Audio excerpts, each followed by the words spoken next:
Bill Ryan from Project Camelot and Project Avalon, and the date is the 16th of February 2010, and this is a bit of an unusual video presentation here because I'm taking the step of making a video as an interpretation and as a commentary on an audio interview which we did with an important witness who came and reported his story to Project Camelot a little while ago, about a couple of weeks ago. And as with many of our witnesses, this person wanted to remain anonymous, but he has agreed that we transcribe the audio, and so we've got this as a transcript. And this is going to be released at the same time as the video because it's important to be able to read the transcript at the same time as you're considering what I'm saying about it here. And as we come into this story, you're going to understand exactly why it's important to get all the information, to hold it all into a very fine balance. Now, this is a British person, and he worked in the British military for a number of years. And after he retired from the military, he worked in the City of London in a fairly senior position, in a respected position in the City of London. And for those people watching this video who don't know about the City of London, the City of London is it's like an enclave. It's like a financial enclave in the heart of London itself. Some people consider it almost a little bit like the Vatican. It's very old, it's very ancient.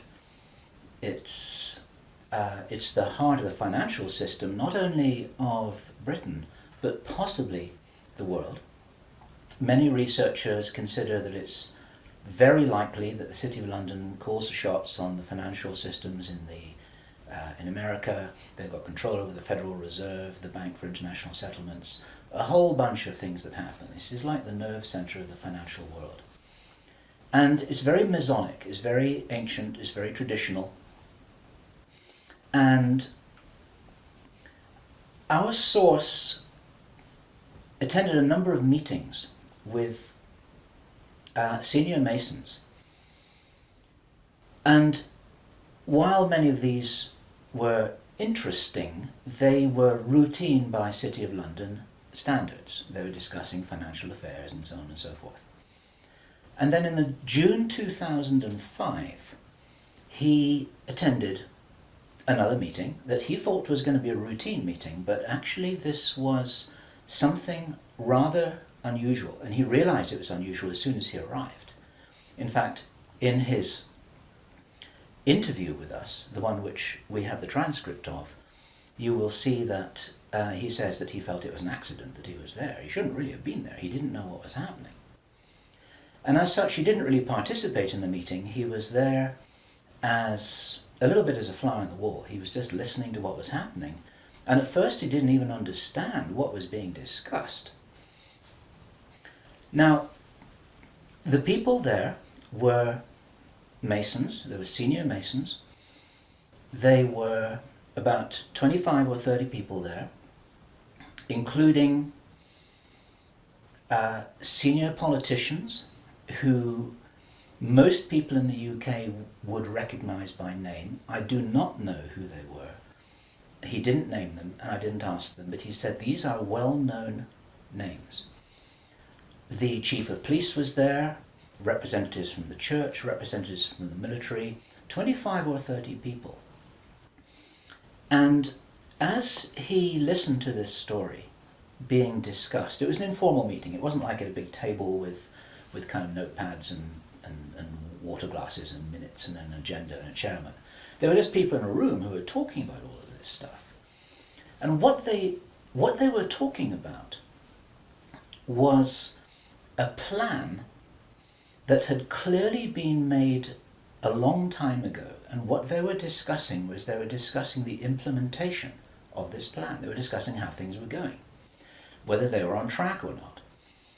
And what, for example, to give a flavor of this, they were discussing between them some of the problems that they had in the implementation of their plan. And as this little presentation continues here, you will realize what the plan was, and I'm going to be revealing this in very much the same way as it was revealed to our witness and as he revealed it to me, bit by bit, step by step. The first thing that he heard was they were talking about the fact that Israel didn't look as if it was getting prepared to attack Iran anytime soon. This was a problem. Even back in June 2005, they were apparently concerned that what it was that was planned on some kind of a timeline wasn't rolling out according to schedule, and this was an issue for them. So that attracted his attention very quickly, because he'd never been in a meeting when this kind of thing was discussed. Then they were talking about China and how powerful China was getting, both militarily and financially, very quickly, and that the Japanese weren't doing what they were supposed to do, which was to interfere in some way with the Chinese financial system. They weren't doing that, and this was another problem because China was getting too strong too quickly. Other things that were discussed were, for example, the coming financial crash, the centralization of resources, everything that we saw starting to happen in October 2008. They were planning that and referring to it in their meeting in June 2005. So there was clearly a rollout of some plan here, and he was quite shocked the more that he heard, and when he really realized what was happening, he was extremely shocked. And one of the reasons why I'm giving this video presentation now is to soften the blow and interpret this a little tiny bit, because it is shocking information. And what I also want to do is I want to try and differentiate out between what it was that he reported, because he'd heard it with his own ears, and what it is that is his speculation and my speculation about how all this fits together. It's very important information. We need to know this stuff. Even though it doesn't look like it's going to be on track, I don't think this will happen. I think that there are a bunch of crazy people there who are extremely determined to do something, and they were in a hurry, and this is important to understand, they were in a rush to try and roll out this sequence of events. Now, what he described is what the sequence of events was. It starts with Israel attacking Iran. Now, this hasn't happened yet. There have been a number of indications that there are forces which are trying to push this into happening. You've only got to follow the news for the last 2 years to realize that the public is being prepared for a justification for this kind of thing. Iran is being set up as being the bad guys that deserve something to happen to them, and so on and so forth. Now, that's going to be the start of what is like the opening gambit in a big chess game. And the plan is to provoke Iran or China to retaliate. And our guy, our source, who is a military man, is privately as convinced as he can be, although this has never been made public and this is not publicly known, that Iran does have nuclear weapons. He believes that they have been provided by China behind the scenes. And all of this is intended because it's all right with these controlling forces that Iran has nuclear weapons, because they want them to be used. The plan is for either Iran or for China to retaliate after Iran is struck with a nuclear weapon. At that point, there will be a limited nuclear exchange in the Middle East, followed by a ceasefire. He heard this being planned in this meeting. This is being choreographed. It's like the script for a movie. This is exactly what's intended to happen. And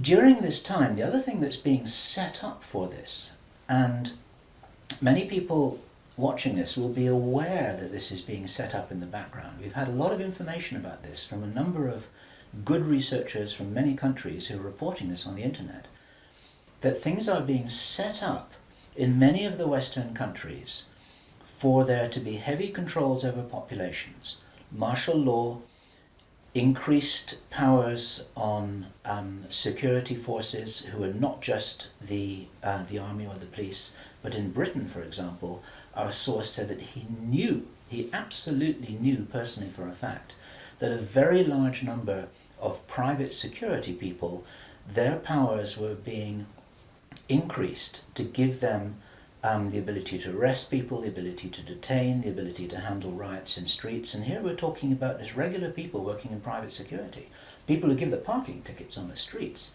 Their powers are being increased in the same way.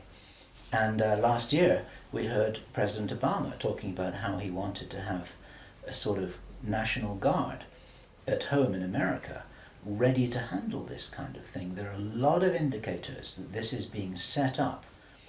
And in this rollout of this crazy scenario where it is intended that there will be a limited nuclear exchange in the Middle East, the idea is that as the world looks upon this with horror, then they will demand from their governments that there are heavy controls over travel, over communication, over people who meet, over people who protest in the streets. They want to make sure that they don't have crazy bombers on airplanes, crazy bombers in the shopping malls.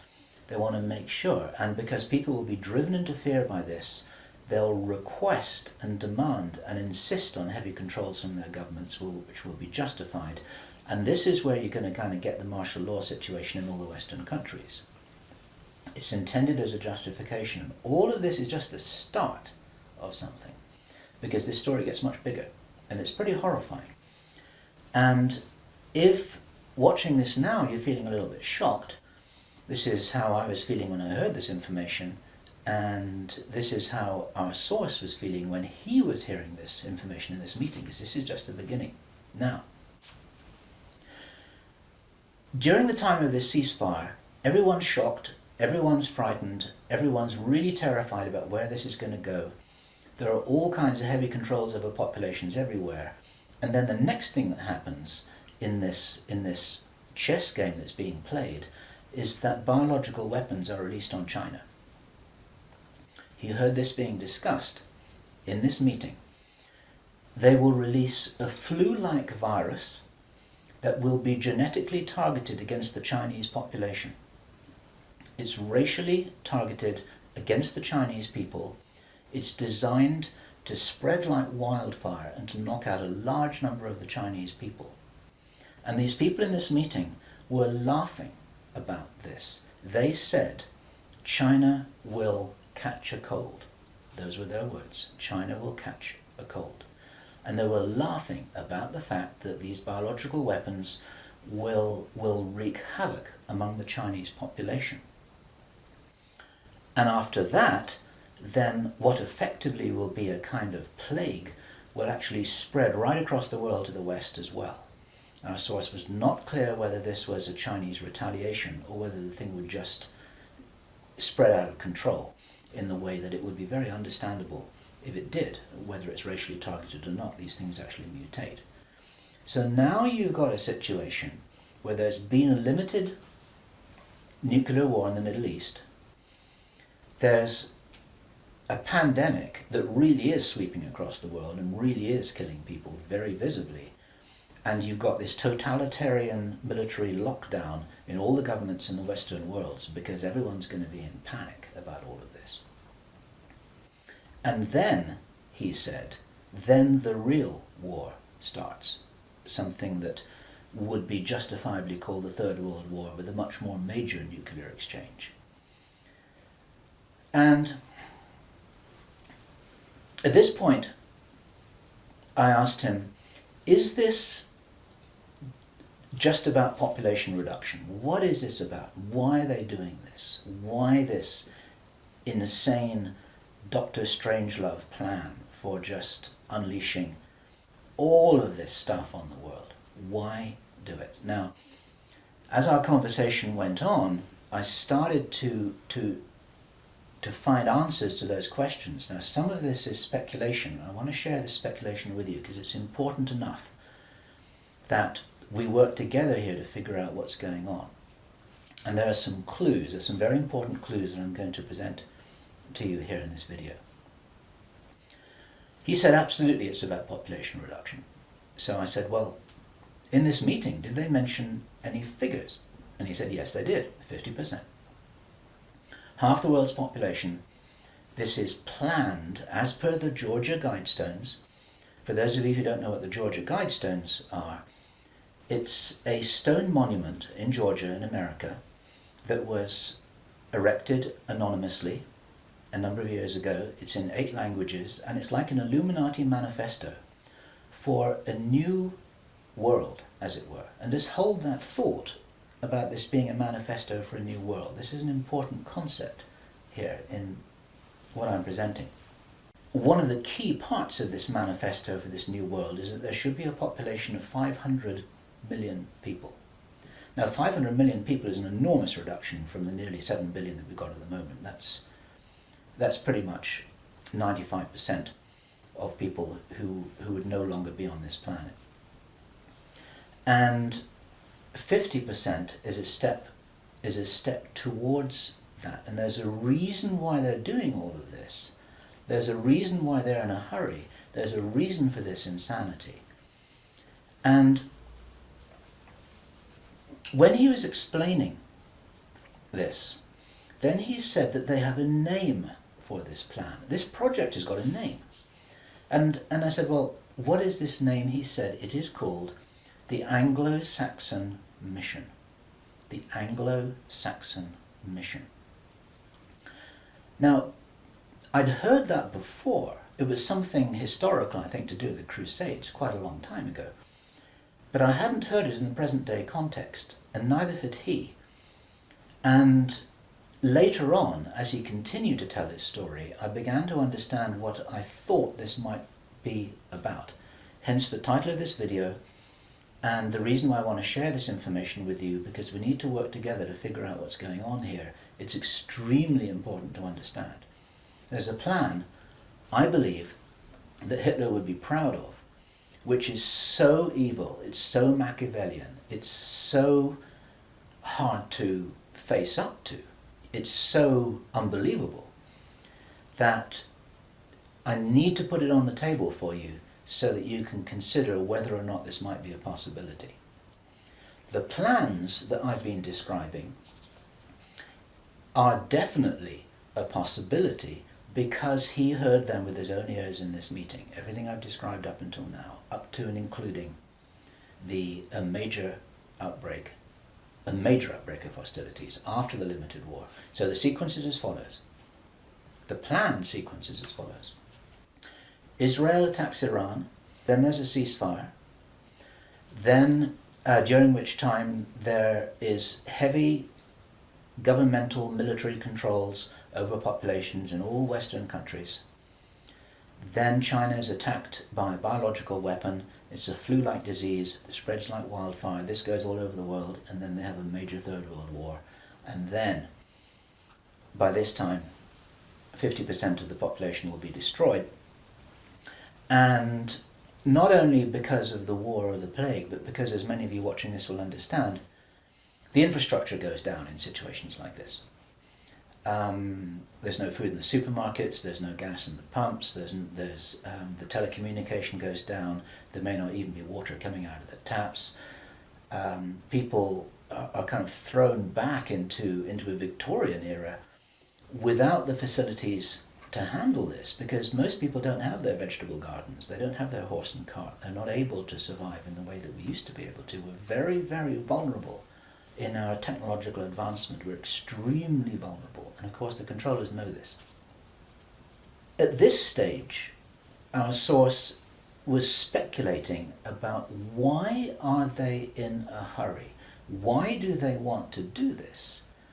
And there's a sort of heavy irony here, which is like, I was saying, well, if you're going to plan the Third World War, then why not take your time over it and get it right and do a really good job? You can, this could be in 20 years' time or 30 years' time, it doesn't really matter. Why is there in such a rush? And our source said that he felt from inside information he's continued to receive, that this is still timed for something around 18 months from now. And that puts it around about the middle of 2011. He doesn't know this for sure because these events aren't calendar driven. They're actually event sequence driven. In other words, this has got to happen before that happens, and then after that the next thing can happen, then after that the next thing can happen. So a whole lot of things have got to be in place before all the dominoes fall over, so to speak. And they seem to be behind schedule in some of this. There are some planned events that definitely haven't happened.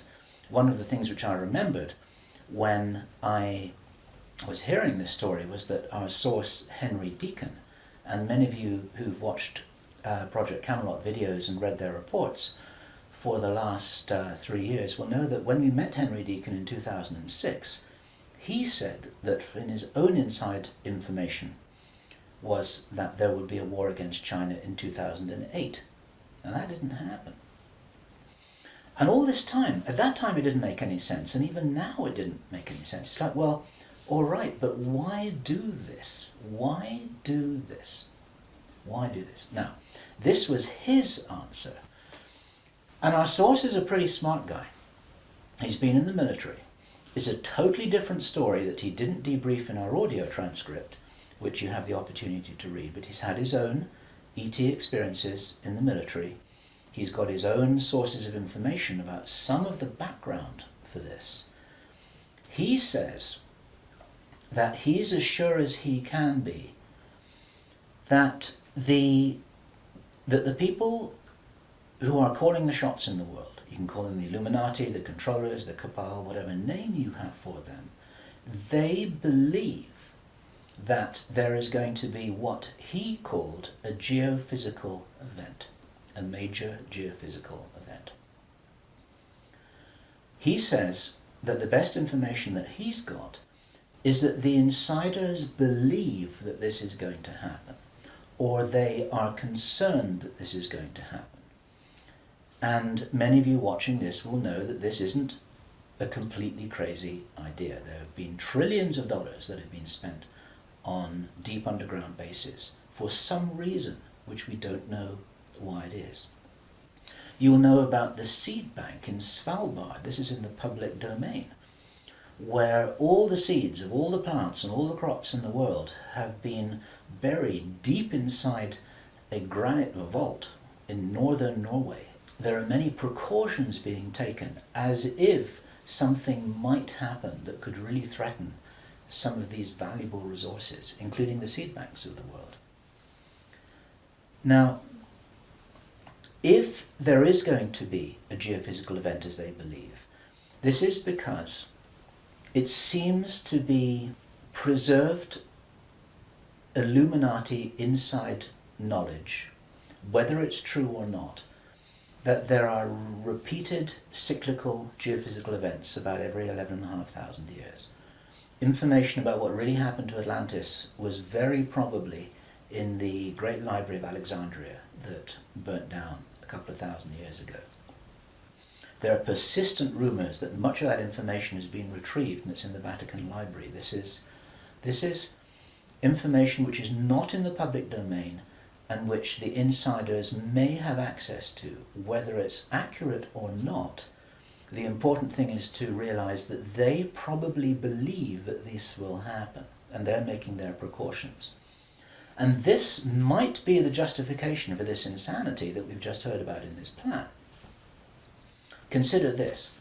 He said, if there's going to be a major geophysical event, something like a pulse shift, maybe it's Planet X, maybe it's some kind of energetic phenomenon that the solar system is going to be moving into, that's going to somehow destabilize the Earth or the Earth's crust in some way. We don't know. But if there were to be a major emergency like that, something that would actually make a war look very inconsequential, the thing that will help the human race to survive it, or will help parts of the human race to survive it, is if there is already emergency preparedness in place before it happens. In other words, if you knew that there was an emergency coming, if you knew, for instance, that there's a hurricane coming in to hit your city, then you put all the emergency preparedness in place beforehand. You have the troops ready, you have the infrastructure ready, you have the military ready, you have everything that you need ready to handle this situation so you can respond and react and recover in the best possible way. Our source suggests that the reason for this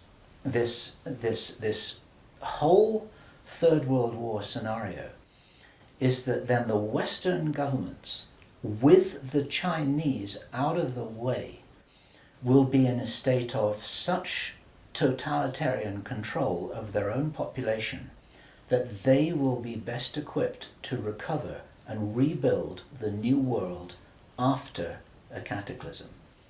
And he thinks that this is what's happening. And I have to tell you that this terrible logic makes sense to me, that they would think that way. I'm not for a moment agreeing that this will happen. I think this is wild, crazy stuff, but if they believe that it's going to happen, then this could be their justification for this kind of plan that we've heard about is really being discussed. And this now is my own speculation right now, which also makes sense to me. And I invite your comments and your thoughts about this. We need to work together to figure out what's happening here. It's called the Anglo-Saxon mission. What that told me was that the reason for the name is because this is a white racist agenda for the inheriting of the new earth. It's a plan that Hitler would be proud of. If they think that a new earth needs to be rebuilt, a new world, think of that little phrase there. If a new world needs to be rebuilt after a cataclysm, they want the Anglo-Saxons to be doing it. They don't want the Chinese to be doing it. They get the Chinese out of the way first. And then the Anglo-Saxons will inherit this new world with the other nations, the Asian nations, the African nations, the South American nations. Presumably, it is assumed that they won't have the resources to be able to handle the situation in any kind of a way that gives them the strength to recover after whatever it is that they think is going to occur. So there are several other parts of this which also fit, and one of the reasons why this is an important presentation to make personally, it's my own personal thoughts, because up until now I've been following a lot of the well-founded research on these sorts of agendas. We've had our own sources of information over the last 3 years. But I've always had questions in my mind, like, why would they do this? You know, war against China, why? Third World War, why? And suddenly, a lot of these things start to make a little bit more sense. It's possible, for example, that when we heard from Jordan Maxwell in our interview with him, which we did at the end of last year, 2009, he described to us how he had researched a number of repeating symbols and images that had been used ever since the time of Hitler, and even long before that, about the dawn of a new day. There's something very important in Masonic and Illuminati thinking about the dawn of a new day. And here we have possibly the reason for their belief that if you think about the possibility of a cataclysm, if they think this is really going to happen, the 2012 movie that many of you will have seen, after all of the flood and all of the earthquakes and tsunamis, then you've got these big ships sailing across a calm sea with the sun streaming through the clouds, and you've got the dawn of a new day, and the implication in that movie is that now those people will be able to rebuild the new earth because those are the survivors. It's the modern day Noah's Ark. It's possible that the dawn of the new day, that it refers to that. And it even occurred to me, and I'd be interested for other researchers to offer their views on this, that the very term the New World Order that we first started to hear about 20 years ago, actually longer ago than that, but the New World might be the post-cataclysmic world, the New World. It might be the order for the New World after the cataclysm. They may be planning who will inherit the new world. It may be nothing less than this. Maybe this is what the new world order is all about. It really is the order, the plan for the new world that they think is coming. They think this is going to happen. Now, I say again, it's very, very important to differentiate out all of this information here. I don't believe this is going to happen at all, but they might be doing something crazy to try and safeguard what they believe is their own interests. This is what we need to be aware of here. And what I want to do is I want to just state really clearly why there are profound reasons for not believing that anything like this is going to happen. There are a lot of things that haven't happened which were intended to happen.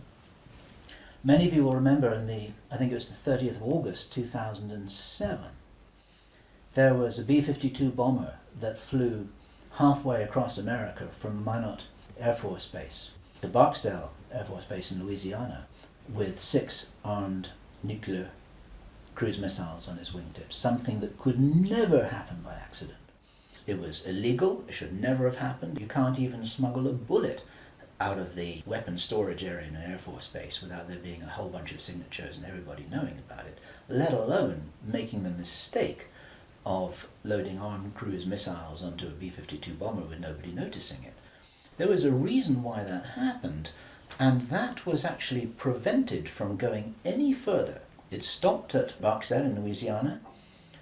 Some very brave airmen blew the whistle on that, and they did their job, and they reported it up the line. It appeared very, very briefly in the mainstream media, and after that it was completely covered over, and everyone said it was a mistake.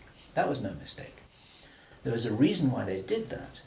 And what many of you don't know is that at that same time, at the end of August, a group of anonymous investors bet $2 billion that the stock market would fall by 50% before the 21st of September 2007. They stood to gain $4.5 billion if their bet had succeeded. These were what are known as put options. And the insiders in the stock market, they call them Bin Laden trades. It's a sort of ironic description because of the betting that took place around about 9/11. Okay, those people lost their bet. It didn't work. The plan didn't work. The stock market didn't fall. The bomber never went any further. And for all we know, that was intended to be the start of the Third World War. It never happened. Okay? We heard a few minutes ago, I was describing how Henry Deacon described that the war against China was meant to start in 2008. That didn't happen. A lot of people thought that was crazy. A lot of people thought he was crazy. Maybe he wasn't. Maybe he heard something that was a real plan, but they're 2 years behind schedule, and maybe this will never happen at all. There are a number of other things that may have been planned and which have never transpired. It's very interesting to think about the so-called Mexican flu outbreak, the swine flu outbreak. For the last 6 to 9 months, we've been looking at a scenario where it looked as if they wanted to roll out vaccinations, they wanted a lot of people to get ill, they wanted to announce a pandemic. Even now, there have been proposals to extend this pandemic declaration for another 2 years, and nothing's happening. In England, we call it a storm in a teacup. There's nothing happening here, but maybe something was intended. Now, if it wasn't intended, it's possible that all of that could have been some kind of a test, just to see how people respond, to see how people react, to see how quickly it spreads, to see what the take-up of the vaccinations will be. And then, of course, us at Project Camelot and a number of other people who've been activists in this whole area trying to draw attention to all of this. Now we're all on a database. They know who's going to stand up and start talking about all of this stuff. So it might have been an experiment, or it could have been a failed rollout of something. There's plenty of reason to believe that things are changing. This is the important thing. And those of you who've been following the work of David Icke, this is an important perspective here, because we support his work fully, in as much as he makes a beautiful presentation and he starts off by saying, we are infinite consciousness. there are many ways to put this, but it's very hard to disagree with that. We're immortal, godlike beings who've long ago forgotten what our power was. The potential of consciousness is enormous. It's very important to realize that how powerful we are may be the single most important component in this whole picture that enables us to save the day. This may be what it's really all about. Admiral George Hoover, who died in 1998, he was in the Office of Naval Intelligence in the US Navy. He talked to researcher Bill Burns, the editor of UFO magazine, and Bill Burns described this conversation with George Hoover to George Norrie from Coast to Coast AM. And what Admiral George Hoover told Bill Burns was the biggest secret according to what the American Navy had found out. Very, very interesting story.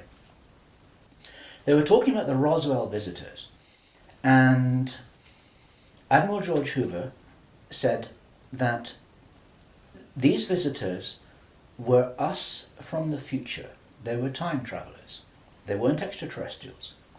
Now, other researchers and whistleblowers have spoken about the same thing. And this is fascinating in itself. But what Admiral George Hoover said the biggest secret really was, it had to do with the abilities and the power of the consciousness of these travelers. Because they were us from the future, what the military authorities had found out was what humans are really capable of. And he said that this had been buttoned up really tight, because if we knew how powerful we really were, how powerful we really could be, then we would, in his own words, cause chaos around us, and this could never be permitted. We could rearrange the reality around us in the way that we wanted to, in the way that, if this is real, that the future humans have learnt how to do, which gives them access to these sorts of incredible abilities, such as time traveling. Philip Corso, in his book The Day After Roswell, described in some detail how his understanding was that the way the craft works was they were like an amplification of the pilot's own consciousness. It was their consciousness, it was their ability to travel and bilocate that was amplified by the craft, and that actually all of these abilities are basically abilities connected with the consciousness of the beings themselves. And if they are us, this is the message for all of us here. We're being deliberately dumbed down. Our food is being poisoned. Our children are being lied to in the schools. We're being fed propaganda in the media. We're being forced into this tiny little box. We're being kept busy with game shows and ball games, and we are discouraged from really finding out what it is that is our heritage on this planet. Eric von Däniken has just published a book which is called History is Wrong. There's so much which we are denied. George Green describes that we are known as the useless eaters, this surplus population of billions of people, with a tiny number of people at the top of the heap who are dependent upon us to police each other and to laugh at each other and to stop each other from getting out of line, because we're encouraged to conform to how we're meant to be. And so there's this straitjacket that there's the opportunity for us to break out of, and it's this straitjacket which has been deliberately put in place by these very people who've been creating this plan. Where this plan originates from, it's very interesting to speculate. Our source told us that this has been in place for a long time. He'd first heard about the Anglo-Saxon mission as long ago as 1976. The Illuminati symbolism about the dawn of a new day has been going on for a long time. Many people think that this plan requires such a superhuman level of intelligence and strategic understanding, and is so ruthless and so cold that the logic suggests, and David Icke says this, Jordan Maxwell says this, we say this ourselves with full agreement, that this didn't come from a human source. People aren't capable of doing this against other people. There's something else behind this. We have to think big. We have to think from the highest spiritual viewpoint that we possibly can do, that these people shouldn't be fought. What must happen is we just withdraw our consent from these things that are being done to us, from this plan that we're part of. And as I was saying just before, if you're in the military or if you're in intelligence services, withdraw your consent from this, because these plans can't happen without it.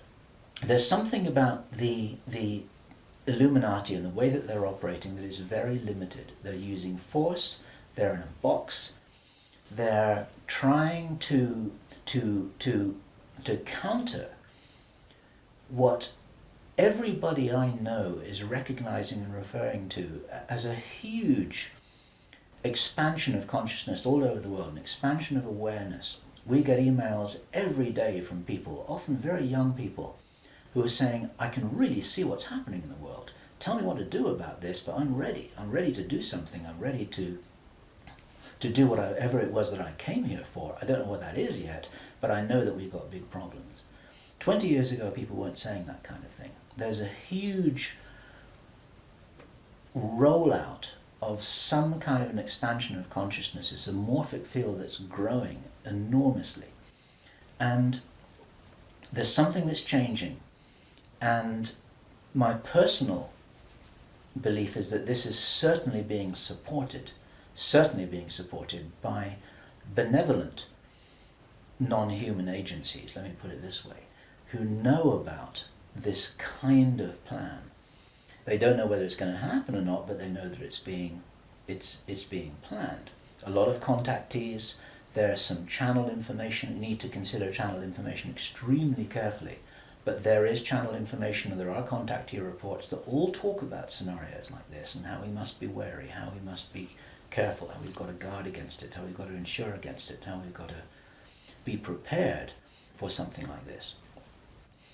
And it's entirely possible that this increase in consciousness is happening in direct response with this escalation of violent, forceful plans. It's like, as I've often said in my own presentations in the past, it's a little bit like a movie script itself, where you've got everything building up to a climax of the forces of evil and the forces of consciousness just kind of getting ready for some kind of final confrontation. Now, I'm not trying to be biblical about this, and I know that this situation which I've just been describing is a little bit like the Armageddon War, but I do not believe that this kind of thing will actually come about. As I said many times before, there's an interview which I did on Freedom Central, which you'll see on the Camelot site, where I say the single strongest reason that I have for not believing that anything is fixed, that we're all doomed, that anything really bad is going to happen, although I think we've got a lot of problems to solve, is because I wouldn't be here, and neither would you watching this now. I'd have incarnated on another planet. I'd have gone somewhere else. I'm not going to go and sit here in the firing line with no possible way of escaping. There's a job to do here, and many of you watching this will be aware of the fact that we're here to do jobs. It's what Dolores Cannon calls volunteers. We may be here for a reason. We may be here to help catalyze this increase in consciousness, and that's what's going to prevent this kind of thing from happening, because if we do not agree that this is the future that we want, then that's not what we're going to experience. We do all co-create our reality, we do all have a part in it, and I profoundly believe that by becoming aware of these plans, this is the way that we avert them. There's a difference between prediction and prophecy. These are two words in the English language that are easily confused with each other. Prediction and forecasting is saying, okay, in 3 months' time, this is what's going to happen because this is what the data leads us to conclude logically. That's all about forecasting and prediction. A prophet does something different, and it's a word to be used with care because it's often misused, it's often misunderstood, and it's like a biblical term, and some people react against it for that reason. But what a prophet always used to do is to say, listen, if we don't wake up and if we don't take action, then this is what's going to happen. And the purpose of the prophet giving this prophetic warning is not to warn people that it will happen, but to say, listen, you got to change something here. You got to change the way you're doing things. You got to change the way that you're being. You got to change the way you're interacting with each other. You got to change your whole attitude. Whatever it is that you change, then the purpose of the change is so that this prophesied event doesn't happen. And so what we have here is we have a kind of prophecy. It's not a prediction. And I'm using this word very, very carefully because the reason why I'm making this statement, the reason why we're releasing this information is to make sure that this doesn't happen. What are we going to do with this information? It's going to be translated into every language that we can. The video is going to be subtitled in Chinese, Arabic, Russian, Spanish, every other major language. I want this video to be picked up by the Chinese. I want this to be escalated up the line. The Chinese are very sensitive about videos that refer to them, especially ones with Chinese subtitles. This will be reported right up the line to Chinese intelligence, to the Chinese military commanders. And the reason for that is because, first of all, if this is nonsense, it doesn't matter, okay?